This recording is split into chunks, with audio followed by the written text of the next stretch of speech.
یار صفائی کرنے والا صفائی ٹائم پہ کرتا ہے نا. تم چراغ تو صحیح جلاتے ہو نا.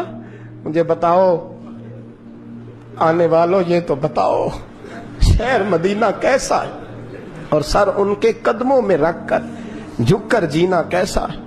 دل آنکھیں اور روح تمہاری لگتی ہے سیراب مجھے، در پہ ان کے بیٹھ کر آبے زمزم پینا کیسا ہے. کہنے لگے عمر اس کونے کا کیا حال، اور پھر کہنے لگے وہ فلاں فلاں باغ میں حضور اثر کے بعد جایا کرتے تھے، اس کے پھلوں پھولوں کا کیا حال ہے. تو حضرت عمر کہتے ہیں بلال کی باتیں سن کے میں رویا. تو میں نے کہا بلال تجھے اتنا پیار ہے تو چھوڑ کیوں آیا ہے. تو کہنے لگے عمر میرا وجود شام میں رہتا ہے پر دل میرا مدینے میں ہی رہتا ہے، روح میری مدینے میں ہی رہتی ہے. بس سجنا باج محمد بخشا کی مرنا تے کی جینا، کہاں وہاں ہی رہتا ہوں. ایک دفعہ نا کوفے میں رہتے تھے حضرت علی. مولا علی نے ساری زندگی کسی سے سوال نہیں کیا، دینے والے تھے نا، سوال نہیں کیا. ایک بڑی خوبصورت قندیل ایک شخص لایا، خوبصورت لالٹین بنی ہوتی تھی وہ، اور اس میں تیل مٹی کا نہیں ڈالتے تھے، خوشبو والی کوئی چیز ڈالتے تھے تو وہ جلتی تھی. وہ لایا کوفے کی جامع مسجد میں، حضرت علی کوفے آ گئے، کہا حضور یہ جلا لیں. جب وہ لایا نا قندیل تو حضرت علی نے زندگی، امام حسن کہتے ہیں میں نے عجیب زندگی بھر سوال نہیں کیا. اس سے کہنے لگے میں نے کبھی کسی سے کچھ مانگا نہیں، اس طرح کی ایک اور مل جائے گی. تو اس شخص ایسے جیسے وہ عرش پہ نہیں بیٹھ گیا کہ علی نے مجھے کہہ دیا. کہنے لگا حضور مل جائے گی. فرمانے لگے لے جاؤ. کہتے ہیں وہ لے کے آیا. تو جب وہ لایا تو پہلے والی قندیل کو اتنا نہیں، اس قندیل کو سینے سے لگایا، اپنا امامے کا پلو لے کے حضرت علی نے پوچھا. پھر آنکھوں میں آنسو آئے. امام حسن کہنے لگے ابا جی میں سمجھ نہیں پا رہا، یہ آپ نے تو زندگی بھر بھوک کاٹی ہے، سوال نہیں کیا، تو یہ کیا ہے. کہنے لگے مجھے بڑی پسند آئی تھی، دل کرتا ہے ایک لے لوں اور میں حضور کی مسجد میں بھی بھیج دوں، میں مدینے میں بھی بھیج دوں. میرا دل کرتا ہے یہ مسجد نبی میں لگ جائے گی تو اس کی شان بڑھ جائے گی. تو فرماتے امام حسن کہ میں رو پڑا.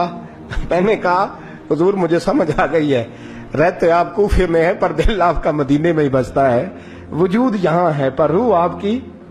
رب جانے سونے یا محبوبہ تیرے شہر دیاں کی لذتاں نے، ایک رون جنہاں نے ویکھیا نہیں تے ایک رون دوبارہ جامل نہیں.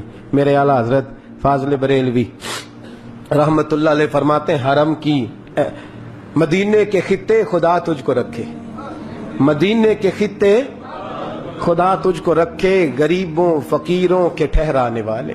یہاں غریب فقیر درویش مدینہ حسن ہے. توجہ ہے اب حضرات کی. میں 2010 میں گیا تھا. اماں جی جب میں جانے لگا تب بھی میں روتا ہی گیا. واپس آیا تو میں اپنی والدہ سے میں نے کہا کہ اماں یہ کہیں خامی ایمان ہی نہ ہو.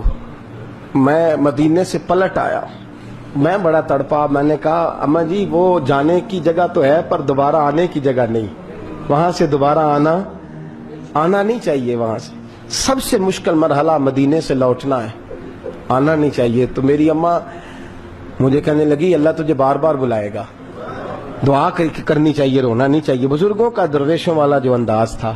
اور پھر میں دوسری دفعہ عمرے پہ گیا تو ایک شعر تھا مظفر وارثی کا، تو میں وہ پڑھ رہا تھا. میں نے کہا کہ دوبارہ آنے کی آرزو ہے، کہ خود کو پانے کی آرزو ہے، جو حج پہ احرام باندھتے ہیں اب وہ باندھ کے آنے کی آرزو ہے. تو میں نے تو ایک حج مانگا تھا، اللہ نے 2 عطا فرما دی. یہ مصطفیٰ کے مدینے کی شان ہے، یہ رسول اللہ کے شہر کی شان ہے. تو میرے دوستو اللہ بڑا بے نیاز ہے.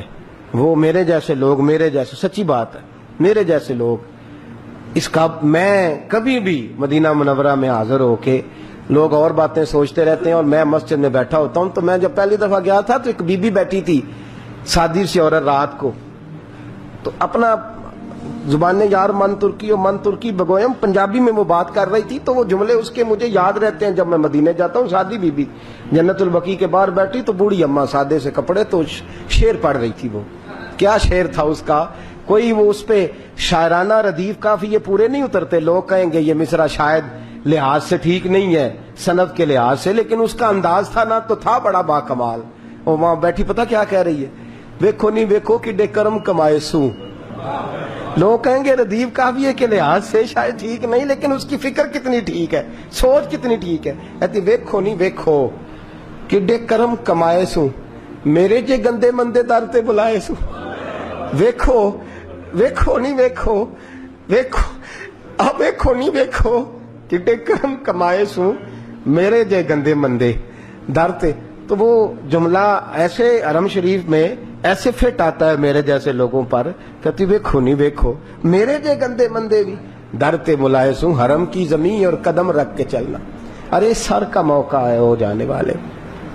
انسان بڑا خوش نصیب ہوتا ہے، اور میں اس لحاظ سے بڑا خوش نصیب ہوں کہ میرے دائیں بائیں کچھ ایسے لوگ رہتے ہیں جو مدینے کے لیے روتے ہیں.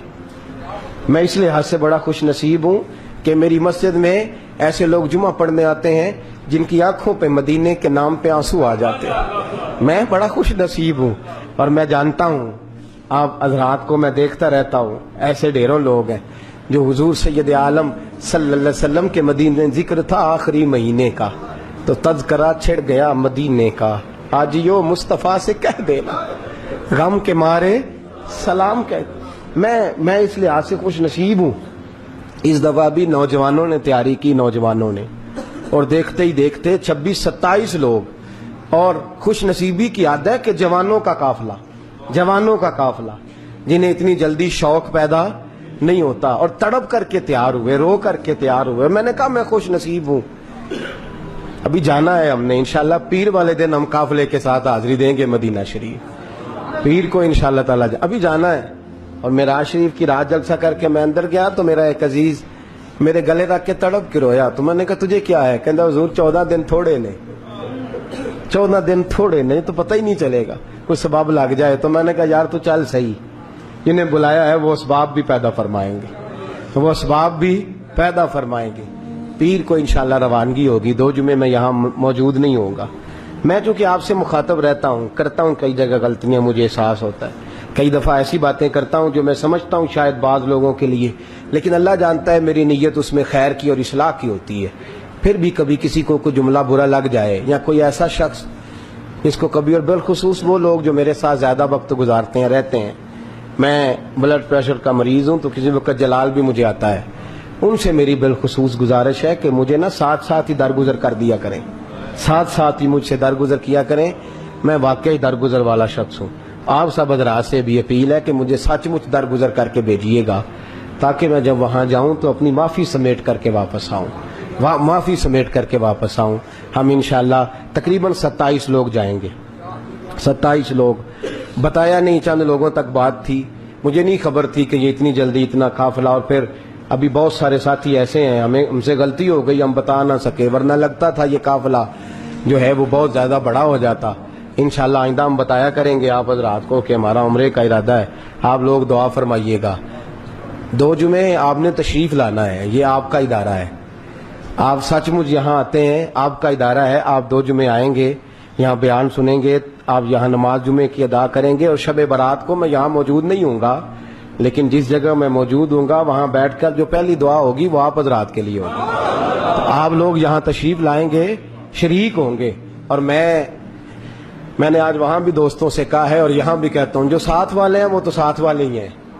وہ تو انشاءاللہ تعالی میں اپنی کچھ کمائی لے کے جاؤں گا کہ سرکار یہ کچھ تیاری ہے میری، اور باقی بھی. اور جہاں تک آپ حضرات کا تعلق ہے، میں ویسے بھی اپنے بچوں کے لیے اور اپنے گھر والوں کے لیے دعا بعد میں کروں گا. اور پہلے میں عرض کروں گا، چونکہ ہم نے پہلے مدینہ شریف جانا ہے، اس لیے کہ ان کے طفیل حج بھی خدا نے کرا دیے. پھر وہاں سے ہم مکہ مکرمہ جائیں گے. تو میں جب سرکار کی بارگاہ میں جاؤں گا تو یہ آپ کے آنسو مجھے یاد رہیں گے. اور میں پہلی بات یہی عرض کروں گا کہ حضور، لوگ دنیا کے لیے روتے ہیں، مال کے لیے روتے ہیں، جائیداد کے لیے روتے ہیں. میں جامعہ رحمانیہ میں کچھ ایسے بھی چھوڑ کے آیا ہوں جو آپ کے لیے رو رہے تھے. اور یا رسول اللہ، وہ قیمتی آنسو تھے، سفید داڑھیوں سے لے کر نوجوانوں تک وہ قیمتی آنسو تھے. اور یہ ایک بار نہیں روتے، یہ جب تیرے مدینے کی بات ہوتی ہے نا. وہ خواجہ غلام فرید صاحب نے کہا تھا، میں تتڑی نت جان بلب تے تو خوش وسن ہے وچ دیس عرب. میں آپ کے لیے، پہلے آپ کے لیے، اس لیے کہ میں جانتا ہوں یہاں بڑی دشواری سے لوگ آتے ہیں. اور بڑی تکلیف کے ساتھ یہاں سخت گرمی میں دھوپ میں جمعہ پڑھ کے جاتے ہیں. یہ آپ کا ذوق کسی جگہ بھی ہمیں بھولتا نہیں.